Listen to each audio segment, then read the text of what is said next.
Graça e paz, igreja. Continuamos com nosso estudo ao livro de Apocalipse. Na nossa última aula, em nosso último encontro, falamos sobre os 144 mil.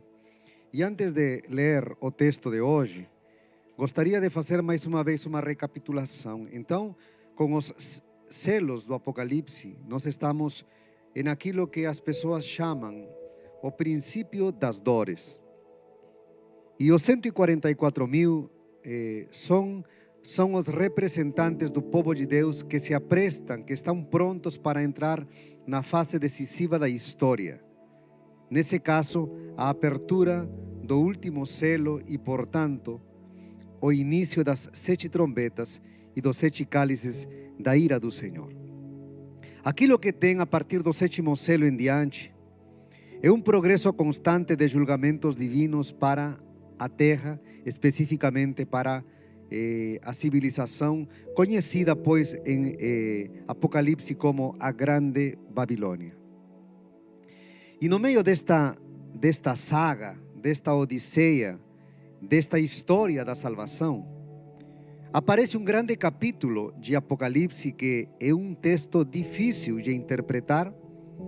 Normalmente nossas aulas estavam sendo de 20 minutos. Eu vou pedir para vocês um pouquinho mais de tempo, pois trata-se de um capítulo extenso e ao mesmo tempo que precisa de certas minúcias para poder entender a mensagem que esse capítulo quer nos transmitir, porque de alguma maneira o capítulo 12 de Apocalipse, que nesta hora vamos analisar, ele faz um grande apanhado, diríamos assim, da história da salvação. E quero que você me acompanhe na leitura do capítulo 12 de Apocalipse. E o tema nosso hoje será o grande dragão vermelho. E está escrito assim: visão da mulher e do dragão. Um sinal grandioso apareceu no céu, uma mulher vestida com o sol, tendo a lua sob os pés e sobre a cabeça uma coroa de 12 estrelas. Estava grávida e gritava entre as dores de parto, atormentada para dar à luz. Apareceu então no céu um sinal, um grande dragão cor de fogo, com 7 cabeças e 10 chifres, e sobre as cabeças 7 diademas. Sua cauda arrastava 1/3 das estrelas do céu, lançando-as para a terra. O dragão postrou-se diante da mulher, que estava para dar à luz, a fim de lhe devorar o filho, tão logo nascesse. Ela deu à luz um filho, um varão, que regerá todas as nações com cetro de ferro. Seu filho, porém, foi arrebatado para junto de Deus e de seu trono, e a mulher fugiu para o deserto, onde Deus lhe havia preparado um lugar em que fosse alimentada por 1260 dias. Até ali a nossa leitura, vocês podem completá-la em casa. Eu vou dividir a explicação deste capítulo em 3 partes, como se fosse um filme. Você primeiro explica quem são os atores. Em um segundo momento você explica qual que é o roteiro do filme.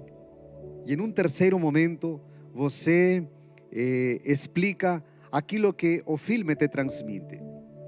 Diríamos que dessa maneira eu poderia resumir as 3 partes pelas quais pretendo explicar para vocês o capítulo 12 de Apocalipse.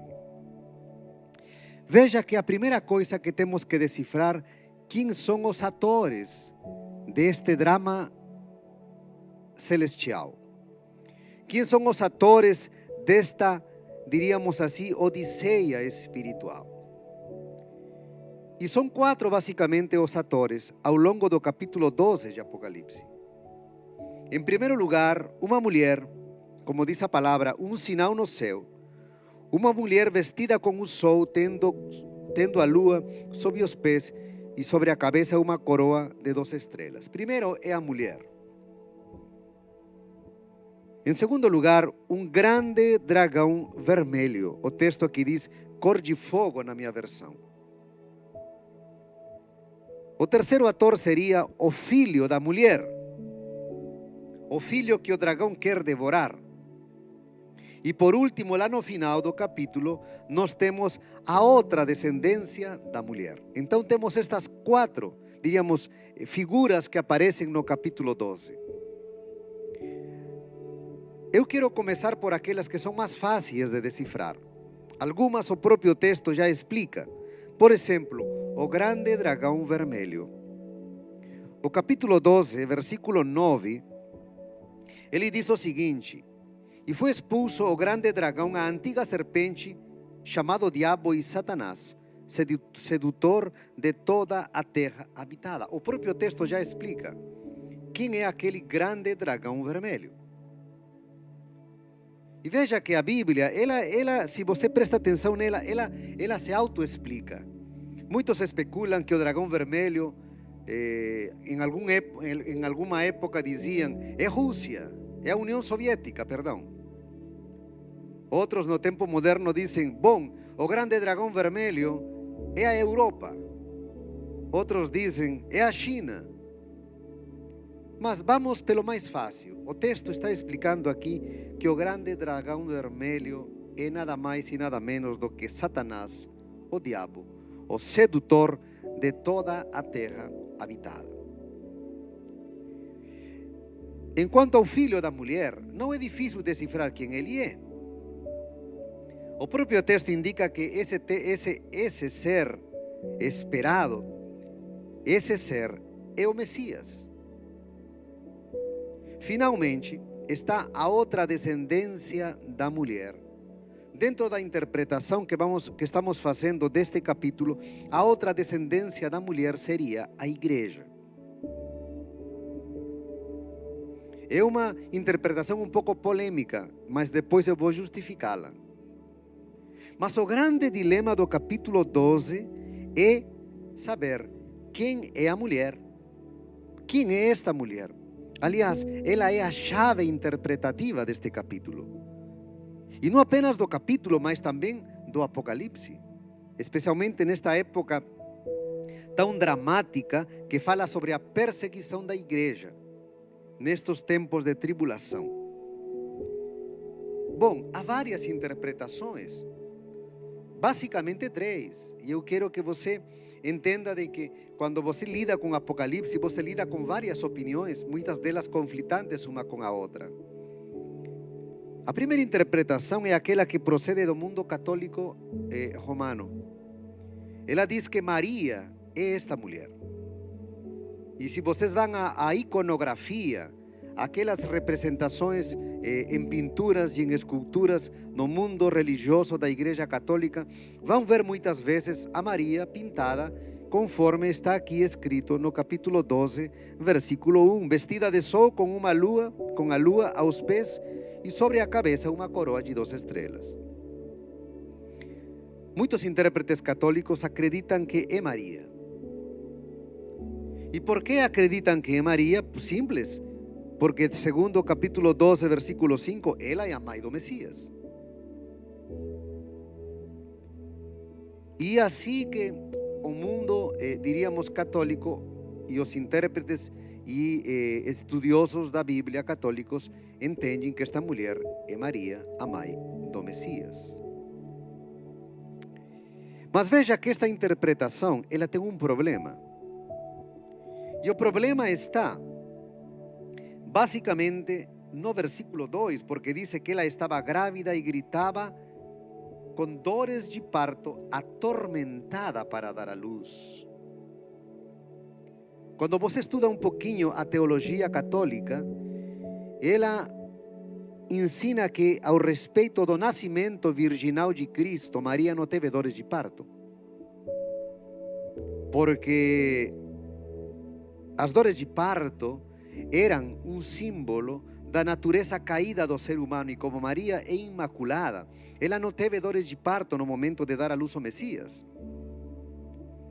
Então este versículo vem a contrariar a doutrina mesmo da Igreja Católica sobre o nascimento virginal de Cristo. Outro ponto que abona contra esta interpretação é aquela que está no versículo no versículo 16, tá? E fala aqui da outra semente da mulher. E a palavra semente aqui fala diretamente de filhos. E dentro também da doutrina católica, Jesus foi filho único de Maria. E aqui fala de outros filhos. A maneira como os intérpretes tentam, diríamos assim, driblar este empecilho é dizendo que é uma descendência espiritual. Mas é um pouco forçado porque na primeira parte é literal e agora espiritual. Então, essa é a primeira interpretação para a mulher. A segunda, ela é própria das nossas igrejas reformadas. Nós somos uma igreja reformada, procedemos da reforma.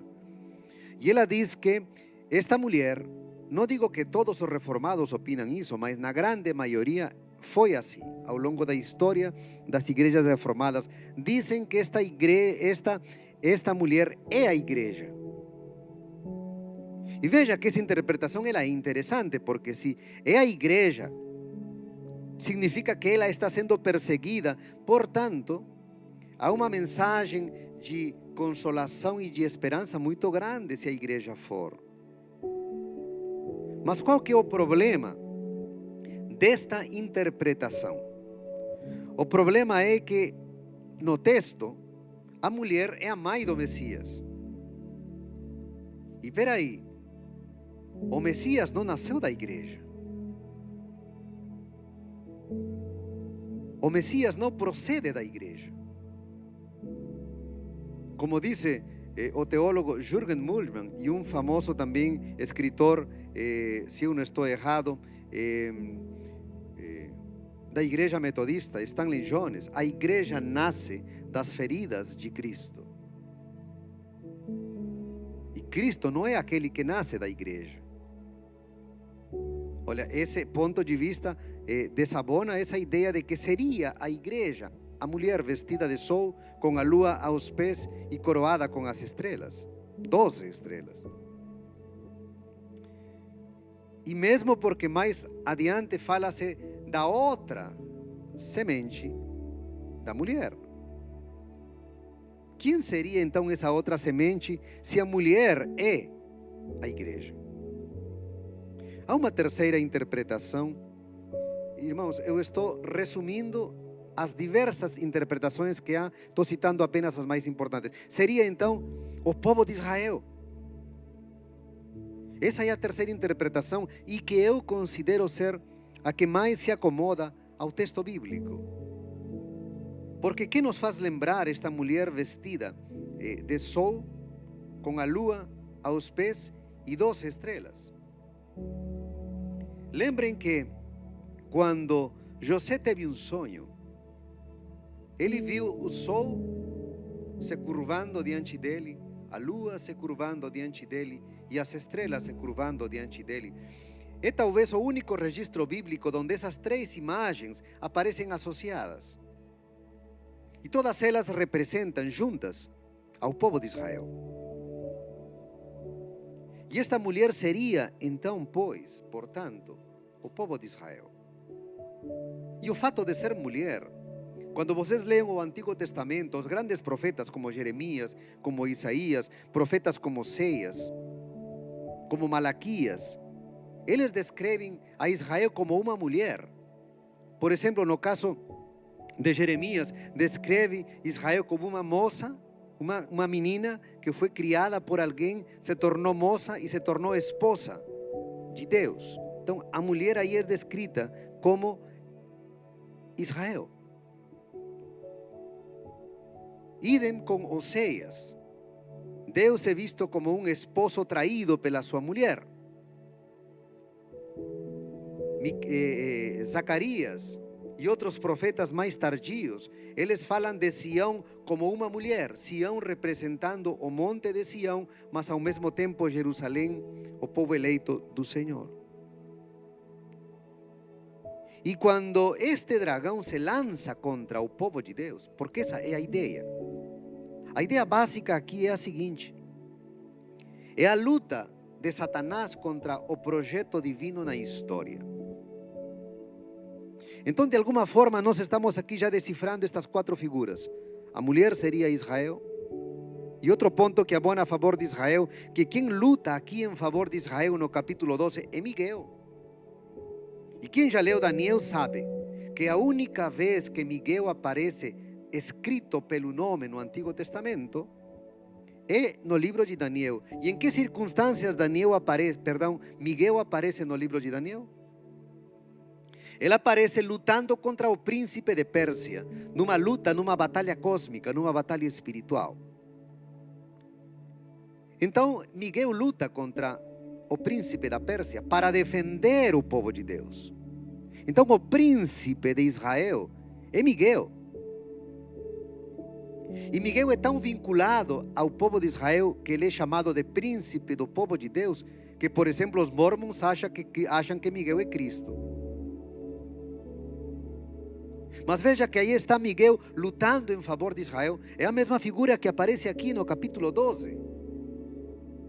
Miguel lutando, defendendo o povo de Deus. Então, estes são os atores, e agora eu quero trazer para vocês aqui o drama que está sendo narrado aqui. Porque a ideia aqui é a seguinte: o povo de Deus vai entrar numa fornalha. O povo de Deus vai entrar na época mais dura e difícil da sua história. O povo de Deus vai ser perseguido, esmagado pelo dragão. E ele precisa entender esse povo que tem que lutar com esperança. Bom, veja só aqui agora o desenlace desta história, como funciona. A primeira imagem é de um dragão que arrasta com sua cauda a terceira parte dos anjos de Deus. Alguns contemplam aqui uma reminiscência, uma lembrança de aquilo que nós conhecemos comumente no mundo, diríamos, religioso, como a queda de Satanás, a primeira queda, quando ele arrasta atrás de si a terceira parte dos anjos. Talvez essa ideia, ela é descrita aqui, mas vamos fazer uma pausa para explicá-la. Tá? Eu não vou ter tempo de explicar os mínimos detalhes deste capítulo, mas aqui embaixo da descrição do vídeo vai ter 4 links, onde você pode ir a 4 vídeos, né, que você pode olhar com mais detalhes a explicação deste capítulo. Pois, como disse, nós pretendemos fazer uns 25, máximo 30 minutos hoje. Muito bem, então, neste momento, Satanás arrasta a terceira parte dos anjos. Na Bíblia, especificamente, nunca aparece essa doutrina claramente estabelecida de que Satanás arrasta a terceira parte dos anjos. Nunca. Alguns acham que ela é bíblica, mas aparecem alguns indícios pequenos, breves, rápidos, mas nunca claramente. Sabem de onde sai essa ideia da queda de Satanás? De um livro apócrifo, aliás, citado pelo apóstolo Pedro e por Judas, o livro de Enoque. Mas na versão mais antiga do livro de Enoque não aparece essa narração da queda de Satanás. Aparece no princípio do século II. E os que estudam atentamente o livro de Enoque dizem que ela é uma extrapolação cristã. Eu vou explicar o que significa isso. Significa que alguém pegou o texto antigo de Enoque e fez uma edição, inseriu uma história. A isso chama-se extrapolação. E aí foi contada a história da queda de Satanás. É daí que procede essa ideia. Mas ao parecer, João, ele está fazendo aqui uma citação indireta a essa primeira queda. Eu acredito assim.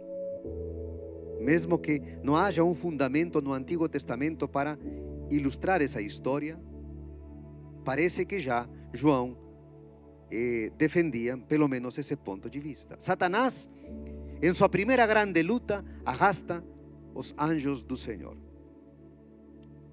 Logo, Satanás é destruído, segundo esta ideia, né? Porque ele lançou os anjos para a terra. Logo aparece Satanás vejam que Satanás está sempre em oposição ao plano divino. Os anjos fiéis a Deus, eles são tomados por este ser maligno e arranca a fidelidade do coração e os afasta de Deus. Mas logo Deus na terra tem um projeto salvífico, um projeto de salvação. Gênesis 3,15, você precisa saber de cor esse texto. Foi a maldição de Deus contra Satanás, né? Tu ferirás a semente da mulher no calcanhar e ela te ferirá na cabeça. A promessa de Deus de salvação está ali, Gênesis 3,15. E aqui está Satanás. A Bíblia diz que ele está numa postura de vigilar constantemente para destruir a criança que nasceria. A promessa estava feita. E Satanás sabia dessa promessa. E ele sempre esteve atento para destruir o projeto de Deus na história. Vamos lá. Quando Deus cria Adão e Eva, Ele tenta ambos para que eles se afastem de Deus. Quando Deus decide dar um novo filho para Adão e Eva, para que substitua aquele homem justo sacrificado, no caso Abel, Ele vem para destruir a integridade da humanidade e a leva a um ponto tal em que Deus decide destruir a humanidade e apenas deixa subsistir uma família, a família de Noé. O tempo passa e ele tenta perverter a promessa dada a Moisés através da união entre a Abraão, entre Moisés e Agar, para que nasça Ismael. O povo de Deus em Egito tenta ser escravizado pelo faraó. Quando o povo de Deus sai do Egito e vai para a terra da promessa, lá constantemente Israel cai em idolatria. Quando surge a monarquia, os reis de Israel, Satanás tenta introduzir através de Jeroboão a idolatria, de volta à adoração à serpente, né, do deserto, trazendo um culto que desagrada a Deus e tornou-se o pecado o fundamental que destruiu mais tarde Israel. Quando Cristo nasce, Herodes estava ali como um instrumento de Satanás para destruir o projeto de Deus. Satanás sempre esteve nessa postura de tentar destruir o projeto de Deus. Por isso que ele está atento a que o projeto de Deus surja na história, através do povo de Deus. Essa é a imagem do dragão que está sendo transportada aqui. Agora, nessa tentativa, Satanás sempre é derrotado. Esta é a ideia transmitida no capítulo 12. Quando ele tenta destruir já o Messias, de repente Deus age. Deus nunca é tomado por surpresa pelo diabo. E logo mais adiante, conta-se outra história, desta vez a luta entre Miguel e Satanás. E a Bíblia diz que Satanás, ele é expulso por Miguel.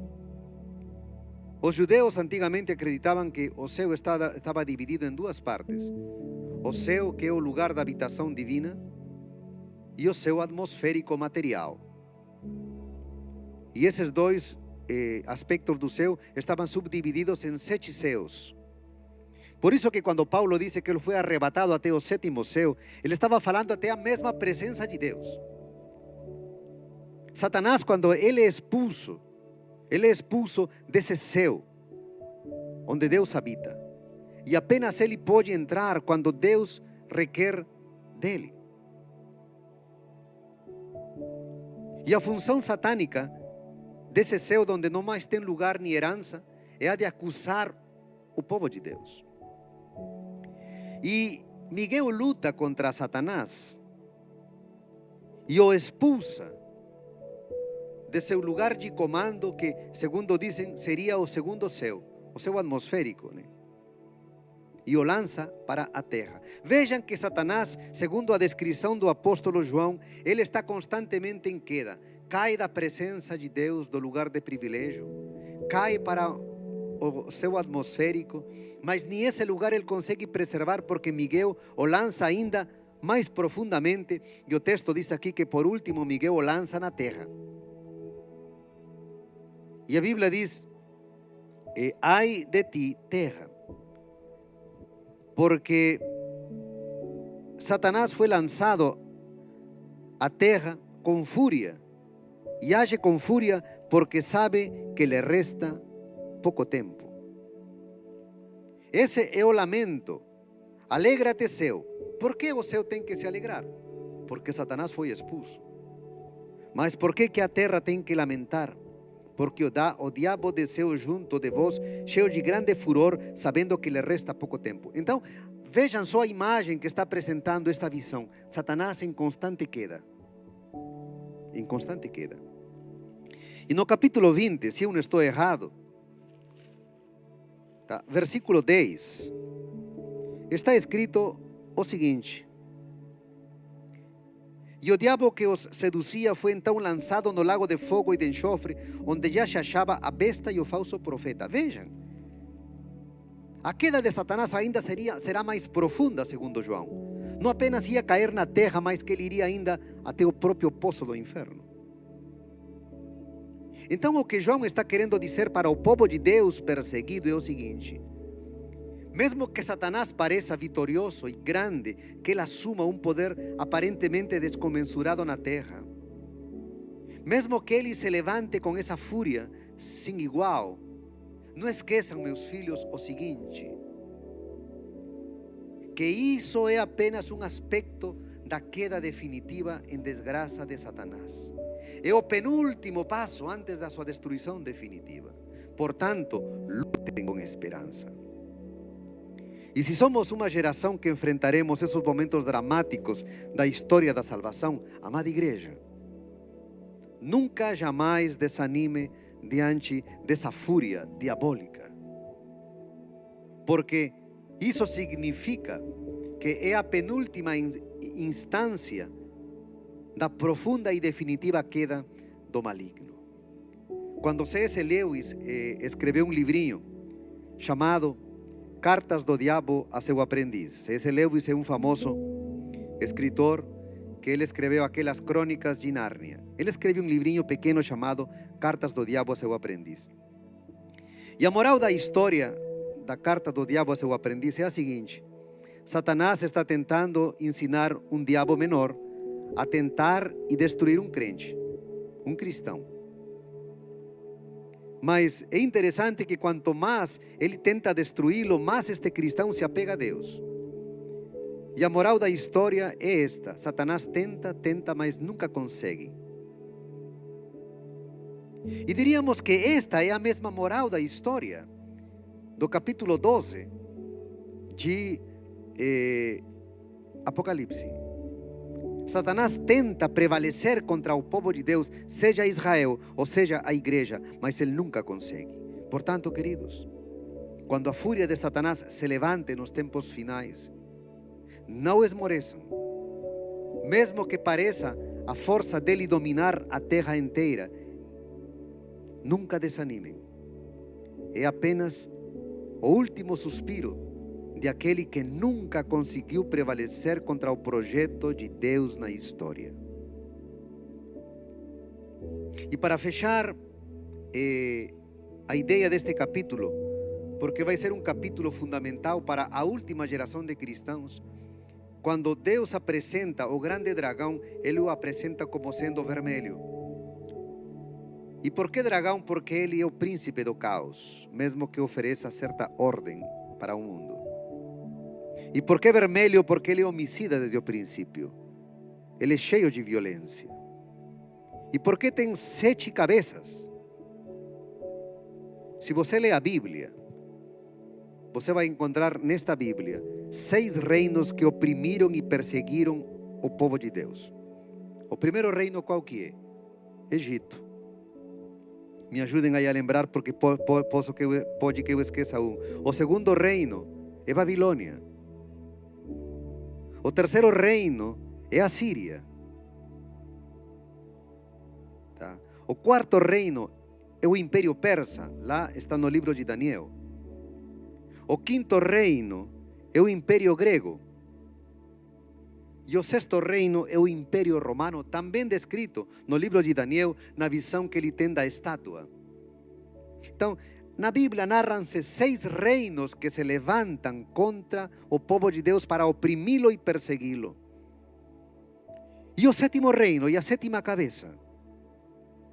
Os intérpretes dizem que a sétima cabeça será o reino do anticristo, porque ele será a condensação desses 6 reinos malignos que antecederam o império do anticristo e que perseguiram e oprimiram o povo de Deus. Por isso que ele é um dragão com 7 cabeças. E os 10 chifres são esferas de poder. Então é isso que a igreja enfrentará um dia. É isso que Israel também enfrentará. Mas como disse mais uma vez, a ideia é esta: lutem com esperança. Porque aquilo que vocês estão vendo não é nada mais e nada menos que o último suspiro satânico na história. Com essa ideia clara em mente, espero que vocês possam depois entender melhor as trombetas e os cálices da ira e como que o povo de Deus pode prevalecer e deve prevalecer com esperança no meio de toda essa angústia cósmica que acontecerá no final dos tempos. Que Deus les abençoe. Continuem lendo por conta própria o restante do capítulo 12 e espero que tenha sido para vocês um momento de esclarecimento e também de bênção espiritual para seu coração. Amém.